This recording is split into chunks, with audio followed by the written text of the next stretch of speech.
kainin natin to. Ang sarap naman ng inasal, pero duda ako dun sa medyas at sa dulo. Tara, let's go! First, yung mang inasal. Pero syempre guys, don't forget to follow me and comment sa comment section next kakain natin na bago natin kainin yan. Comment din kayo sa comment section kung taga saan kayo para nalalaman natin kung hanggang saan nakakarating yung video natin. At ayun na nga guys, itong mang inasal na crispy. Tikman na natin. Crispy. Yung crispy niya, wala naman ng laman. Gusto po. Next naman, yung medyas. Hindi natin pwede kainin yan guys. Kaya naghanap tayo ng pang-alternative dyan. Itong medyas. Ayan. Medyas.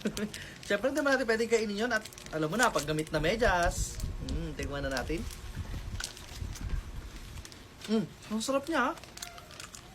Next naman, yung reindeer. Pero syempre guys, di natin pwede kainin yan. At eto rin siya.